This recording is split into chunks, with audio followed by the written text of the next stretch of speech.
მოგესალმებით, თქვენ უყურებთ რეგიონის დღის მთავარ ამბებს. საქართველოში ტრაფიკინგის ბრალდებით 54 წლის მამაკაცი დააკავეს. ინფორმაცია შინაგან საქმეთა სამინისტრო ავრცელებს. ამავე წყაროს ინფორმაციით ბრალდებული 44 წლის კაცს აიძულებდა მის კუთვნილ ხილბოსნეულის მაღაზიაში ტვირთავად ემუშავა, რის ნაცვლადაც თანხას არ უხდიდა. მაღაზიაში მუშაობის დასრულების შემდეგ კი თბილისში ერთ-ერთ ქუჩაზე მდებარე ჩუქნიჟანზე გაჩერებული ავტომობილების მძღოლებისგან მოწყალების თხოვნას აიძულებდა. შინაგან საქმეთა სამინისტროში აცხადებენ, რომ ამ გზით გამომუშავებულ თანხას ბრალდებული ითვისებდა. გამოძიება საქართველოს სისხლის სამართლის კოდექსის 153 პრიმა მუხლის პირველი ნაწილით მიმდინარეობს. დანაშაული 12 წლამდე ვადის თავისუფლების აღკვეთას ითვალისწინებს. რა შვები? რა ხდება? რა გავაკეთე? ვათხურო.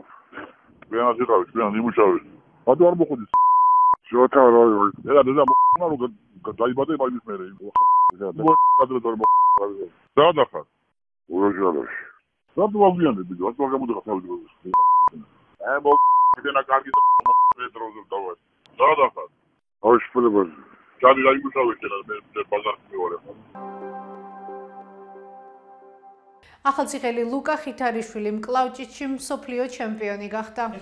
როგორც ლუკა გვეუბნება, მან ბულგარეთში მკლავჭიდში გამართულ მსოფლიო ჩემპიონატზე 60 კილო წონით კატეგორიაში პირველი ადგილი მოიპოვა და მსოფლიო ჩემპიონის წოდება მიიღო. ლუკა ხითარიშვილი ახალციხის მკლავჭიდელთა კლუბის გაგსონის მკლავჭიდელთა გუნდის ახალციხის წევრია. კლუბი 2020 წელს ჩამოყალიბდა, რომლის ხელმძღვანელი სპორტსმენი გაგა გელაშვილია. გელაშვილმა სამცხე-ჯავახეთის სახელმწიფო უნივერსიტეტში ლუკა ხითარიშვილი კლუბის წევრები და გუნდის მხარდამჭერები დააჯილდოვა. კლუბში ამჟამად 20 ახალგაზრდაა, როგორც გვეუბნებიან, მათთან ვარჯიში უფასოა. ამ სპორტში შემოვედი დაახლოებით 9 თვეა, წელიწადი არ არის უკვე რაც ვარჯიშობ და ჩემი მწვრთნელის დახმარებით, ჩემი ბიჭების დახმარებით მივაღწია ამ უდიდეს გამარჯვებას, ასე ვთქვათ. მსოფლიო ჩემპიონატი გაიმართა ქალაქ ალბენაში, ბულგარეთში და მოვიპოვა პირველი ადგილი. სინოპტიკოსები საქართველოში ამინდის გაუარესებას პროგნოზირებენ.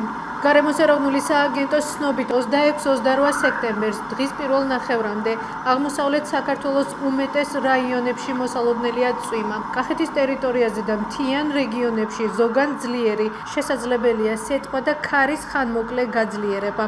ამავე წყაროს ცნობით მოსალოდნელმა ნალექმა შესაძლებელია აღმოსავლეთ საქართველოს მდინარეებზე წყლის დონის მნიშვნელოვანი მატება, პატარა მდინარეებზე წყალმოვარდნები, ხოლო გორაკ, ბორცვიან და მთიან ზონებში მეწყერულ ღვარცოფული პროცესების ჩასახვა გააქტიურება გამოიწვიოს. ეს იყო ჩვენს ხელთ არსებული დღევანდელი ბოლო ინფორმაცია. მეტი და დეტალური ინფორმაციისთვის ეწვიეთ ჩვენ ვებ და Facebook გვერდს. გმადლობთ რომ გვიყურებთ. შეხვედრამდე.